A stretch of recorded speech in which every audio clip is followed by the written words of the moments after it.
മാന്യപ്രേക്ഷകർക്ക് നമസ്കാരം. കെ സുരേന്ദ്രൻ ആഞ്ഞടിച്ചുകൊണ്ട് രംഗത്തെത്തിയിട്ടുണ്ട്. V D Satheesan സർക്കാർ കേരള ജനതയെ പച്ചക്ക് വഞ്ചിക്കുകയാണ് എന്നാണ് അദ്ദേഹം വിളിച്ചു പറയുന്നത്. അദ്ദേഹം പറയുന്നതിന്റെ പ്രധാനപ്പെട്ട കുറച്ച് ഭാഗങ്ങൾ നമുക്ക് ഈ ഒരു വീഡിയോയിൽ മുന്നോട്ട് വെക്കാം. ആദ്യ ഭാഗം തന്നെ നിങ്ങളൊന്ന് കേട്ടു നോക്കൂ.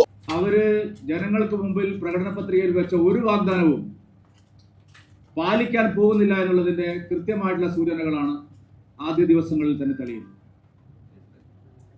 ഗവൺമെന്റ് വളരെ അഭിമാനകരമായിട്ടുള്ള ഒരു പദ്ധതിയായി കേരളത്തിലെ മുഴുവൻ സ്ത്രീകൾക്കും KSRTCയിൽ സൗജന്യ ബസ് യാത്ര പ്രഖ്യാപിച്ചതാണ്.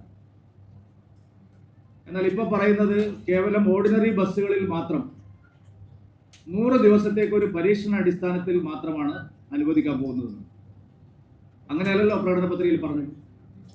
പ്രകടന പത്രികയിൽ പറഞ്ഞത് സർക്കാർ അധികാരത്തിൽ വന്നാൽ ഒരാഴ്ചക്കകം കേരളത്തിലെ എല്ലാ സ്ത്രീകൾക്കും KSRTCയിൽ സൗജന്യമായ ബസ് യാത്ര അനുവദിക്കുമെന്നുള്ളതായിരുന്നു. ആ വാഗ്ദാനം പാലിക്കുന്നതിൽ സർക്കാരിന് യാതൊരു താല്പര്യവുമില്ല എന്നുള്ളതിന്റെ തെളിവാണ് ഇപ്പോഴത്തെ ഈ മലക്കം മറിച്ചത്. ഗതാഗത മന്ത്രി പറയുന്നത് ഒരു കാര്യം, മുഖ്യമന്ത്രി അവകാശപ്പെടുന്നത് മറ്റൊരു കാര്യം. ഗതാഗത മന്ത്രിക്ക് ആദ്യം മുതലേ തന്നെ ഇത് നടപ്പാക്കാൻ സാധിക്കാത്ത ഒരു പദ്ധതിയാണ് എന്നുള്ള കാര്യത്തിൽ തർക്കം ഉണ്ടായിരുന്നില്ല.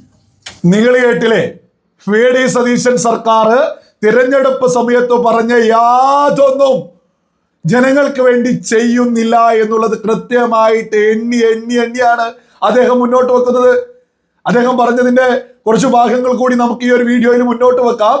സകല ആളുകളും ഒന്ന് ചിന്തിച്ചു നോക്കൂ. തിരഞ്ഞെടുപ്പ് സമയത്ത് KSRTCയിൽ സ്ത്രീകൾക്ക് സൗജന്യമായിട്ടുള്ള യാത്ര ചെയ്യാമെന്ന് പറഞ്ഞ് അധികാരത്തിലേക്ക് എത്തിയ UDF സർക്കാർ ഇപ്പോ ഉളുപ്പില്ലാതെ പറയുന്നു, ഓർഡിനറി ബസ്സിൽ മാത്രമേ, KSRTCയുടെ ഓർഡിനറി ബസ്സിൽ മാത്രമേ സ്ത്രീകൾക്ക് സൗജന്യമായിട്ട് യാത്ര ചെയ്യാൻ പറ്റൂ. അതും ഇപ്പൊ 100 ദിവസത്തേക്കാണ് ഇപ്പോ ആദ്യം പ്രഖ്യാപിച്ചിട്ടുള്ളത്. എന്തൊക്കെ പുകിലായിരുന്നു. കേരള UDF സർക്കാർ വരുന്നു, സ്ത്രീകൾക്ക് സകല KSRTC ബസ്സുകളിലും യാത്ര ചെയ്യാം എന്നൊക്കെയായിരുന്നു പറഞ്ഞത്. അത് ഏറ്റുപിടിച്ച് എത്ര ഇൻഫ്ലുവൻസർമാര്, സ്ത്രീകളായിട്ടുള്ള ആളുകൾ രംഗത്തെത്തിയിട്ട് ഇനി ഞങ്ങൾക്ക് കേരളം ചുറ്റി നടക്കാം എന്നൊക്കെ പറഞ്ഞ് ആവേശത്തിൽ വീഡിയോ ചെയ്തു. അവരൊക്കെ തന്നെ UDF സർക്കാർ വഞ്ചിച്ചതല്ലേ, പറഞ്ഞ് പറ്റിച്ചിട്ടുള്ളതല്ലേ. ഇതൊക്കെ കെ സുരേന്ദ്രന് കൃത്യമായിട്ട് എടുത്തു പറയാം. BJP ഭരിക്കുന്ന സകല സ്ഥലങ്ങളിലും പറഞ്ഞതൊക്കെ തന്നെ നടപ്പിലാക്കുന്നുണ്ട്. നമ്മുടെ കേരളത്തിന്റെ റിസൾട്ട് വന്ന അതേ ദിവസം തന്നെയാണ് ബംഗാളിൽ റിസൾട്ട് വന്നത്. ബംഗാളിൽ കൃത്യമായിട്ട് സർക്കാർ ബസ്സുകളിൽ സൗജന്യ യാത്ര BJP പ്രഖ്യാപിച്ചിരുന്നു. ബംഗാളിലെ സകല സർക്കാർ ബസ്സുകളിലും സകല സ്ത്രീകൾക്കും സൗജന്യമായിട്ട് യാത്ര ചെയ്യാം. അതേസമയത്ത് കേരളത്തിൽ UDF സർക്കാരോ ഇല്ല, ഒരു കുറഞ്ഞ ഭാഗം ബസ്സുകളിൽ മാത്രം എന്ന് പറഞ്ഞ് വഞ്ചിച്ചിരിക്കുന്നു. കെ സുരേന്ദ്രൻ പറഞ്ഞ മറ്റൊരു ഭാഗം നിങ്ങളൊന്ന് കേട്ടു നോക്കൂ. പ്രധാനപ്പെട്ട പല വാഗ്ദാനങ്ങളും പാലിക്കാൻ പോകുന്നില്ല, ജനങ്ങളെ വഞ്ചിക്കാനാണ് തീരുമാനം എന്നുള്ളതാണ് ഇപ്പോൾ വരുന്നത്. കോൺഗ്രസിന്റെ രക്തത്തിൽ അലിഞ്ഞതാണ് ഈ വഞ്ചന. കോൺഗ്രസ് കർണാടകയിൽ സ്ത്രീകൾക്ക് സൗജന്യ ബസ് യാത്ര പറഞ്ഞു, പെൻഷൻ കൊടുക്കാമെന്ന് പറഞ്ഞു, പാലിച്ചില്ല. കോൺഗ്രസ് തെലങ്കാനയിൽ മഹാലക്ഷ്മി പദ്ധതി സ്ത്രീകൾക്ക് വേണ്ടി വലിയൊരു പ്രോജക്ട് പ്രഖ്യാപിച്ചു, പാലിച്ചില്ല. കോൺഗ്രസ് ഹിമാചൽ പ്രദേശിൽ 1500 രൂപ പ്രതിമാസം സ്ത്രീകൾക്ക് പെൻഷനായി കൊടുക്കുമെന്ന് പറഞ്ഞു, പാലിച്ചില്ല. എവിടെയെല്ലാം കോൺഗ്രസ് അധികാരത്തിൽ ഇരുന്നിട്ടുണ്ടോ അവിടെയെല്ലാം വഞ്ചനാപരമായ നിലപാടാണ് കോൺഗ്രസ് സ്വീകരിച്ചിട്ടുള്ളത്. വാഗ്ദാനങ്ങൾ നൽകുക, തെരഞ്ഞെടുപ്പിൽ ജയിക്കുക, അതിനുശേഷം ജനങ്ങളെ വഞ്ചിക്കുക.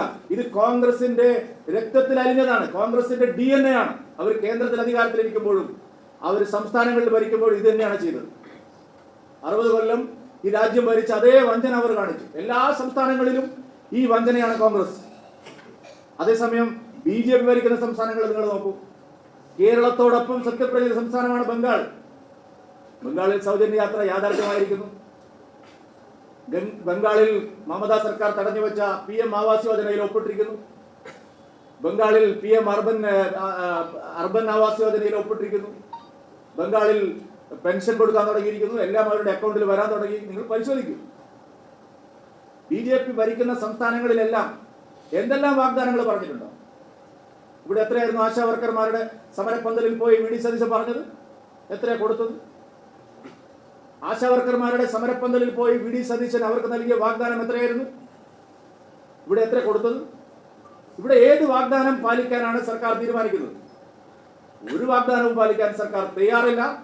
ജനങ്ങളെ കബളിപ്പിക്കാനാണ് ഉദ്ദേശിക്കുന്നത് എന്നുള്ളതിന്റെ കൃത്യമായ സൂചനകളാണ് ആദ്യ മാസത്തിൽ പുറത്തു വരുന്നത്. ഇതിനെതിരായിട്ട് പ്രതിപക്ഷം ഒരു അക്ഷരം മിണ്ടുന്നില്ല. നിങ്ങൾ കേട്ടില്ലേ, യഥാർത്ഥ കേരളത്തിന്റെ പ്രതിപക്ഷം BJP ആയിരിക്കുമെന്ന് നമ്മൾ തിരഞ്ഞെടുപ്പ് റിസൾട്ട് വന്ന അന്ന് മുതൽ പറയുന്നുണ്ട്. അതിങ്ങനെ യാഥാർത്ഥ്യമായിട്ട് വരുന്നതല്ലേ നമ്മൾ ഈ കേട്ടോണ്ടിരിക്കുന്നത്? അല്ല, എന്റെയും നിങ്ങളുടെയും നികുതി പണം എടുത്തുകൊണ്ട് പോലീസ് അകമ്പടിയോട് കൂടിയിട്ട് ഇവിടെ ഔദ്യോഗികമായിട്ടൊരു പ്രതിപക്ഷ നേതാവിന്റെ സുഖിച്ച് ജീവിക്കാനാണോ ആ പ്രതിപക്ഷ സ്ഥാനമൊക്കെ ഏറ്റെടുത്ത് മുന്നോട്ട് പോകുന്നത്? അല്ലെങ്കിൽ തനിക്കെതിരെ വരുന്ന കേസുകളെ പ്രതിരോധിക്കാനുള്ള ഒരു സംവിധാനം മാത്രമാണോ പ്രതിപക്ഷ നേതാവ് എന്ന് ഈ പിണറായി വിജയൻ ഉദ്ദേശിക്കുന്നത്?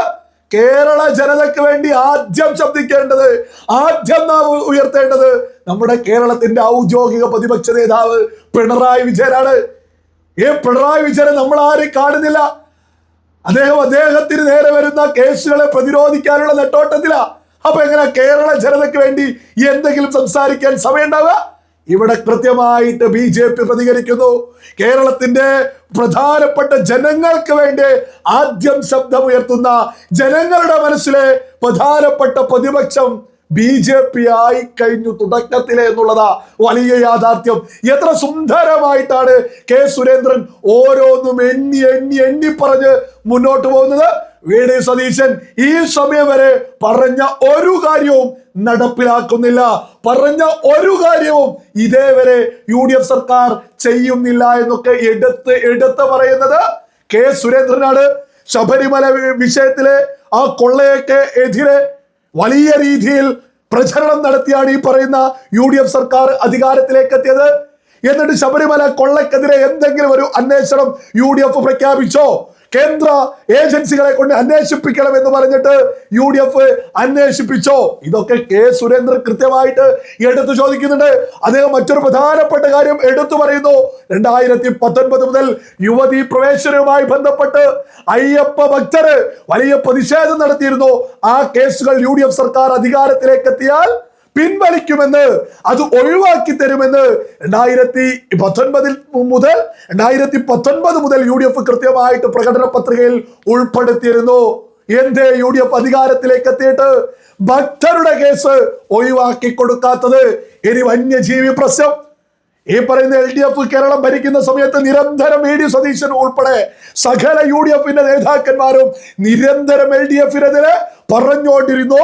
മറ്റ് സംസ്ഥാനങ്ങളിൽ, അതായത് BJP ഭരിക്കുന്ന സ്ഥലങ്ങളിൽ AI ടെക്നോളജി ഉൾപ്പെടെ ഉപയോഗിച്ചുകൊണ്ട് വന്യജീവികളിൽ നിന്ന് ജനങ്ങളെ രക്ഷിച്ചുകൊണ്ടിരിക്കുന്നു. എന്നിട്ട് ഈ ഒരു സമയം വരെ ആയിട്ട് UDF, അതായത് LDFനെതിരെ UDF വ്യക്തമായിട്ട് പറഞ്ഞു മറ്റു സംസ്ഥാനങ്ങളിലൊക്കെ വന്യജീവികളുണ്ട്, അവിടങ്ങളിലൊന്നും ജനങ്ങൾക്ക് പ്രശ്നങ്ങൾ സംഭവിക്കുന്നില്ല. ഇവിടെ കേന്ദ്ര സർക്കാരിന്റെ സഹായങ്ങൾ എന്തുകൊണ്ട് LDF സർക്കാർ സ്വീകരിക്കുന്നില്ല?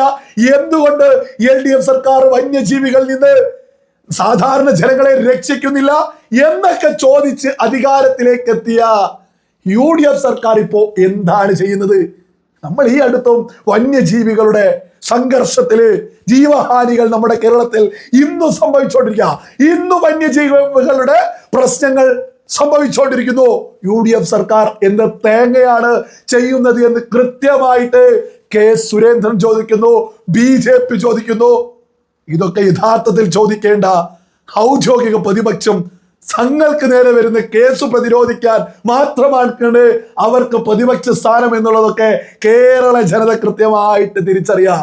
BJP ആണ് കേരള ജനതയ്ക്ക് വേണ്ടി നിലകൊള്ളുന്നത്. കേരളത്തിലെ ജനങ്ങളോട് UDF എന്തൊക്കെ വാഗ്ദാനങ്ങൾ കൊടുത്തോ അതിൽ ഒന്നുപോലും ഇതേവരെ നടത്തിയിട്ടില്ല എന്ന കൃത്യമായിട്ട് BJP എടുത്തു പറയുന്നത്. കേരളത്തിലെ ജനങ്ങള് അധികം വൈകാതെ തന്നെ BJPക്ക് കൈയടിക്കുകയും BJPയെ അധികാരത്തിലേക്ക് എത്തിക്കുകയൊക്കെ ചെയ്യുമെന്നുള്ളതിലൊന്നും ഒരു തർക്കവും ആർക്കും തന്നെ വേണ്ട. കാരണം മറ്റൊന്നുമല്ല, കേരള ജനതയ്ക്ക് വേണ്ടി ഇപ്പൊ ശബ്ദിക്കുന്നത് BJP ആണെന്ന് ബോധമുള്ള സകല മലയാളികളും തിരിച്ചറിഞ്ഞുകൊണ്ടിരിക്കുക.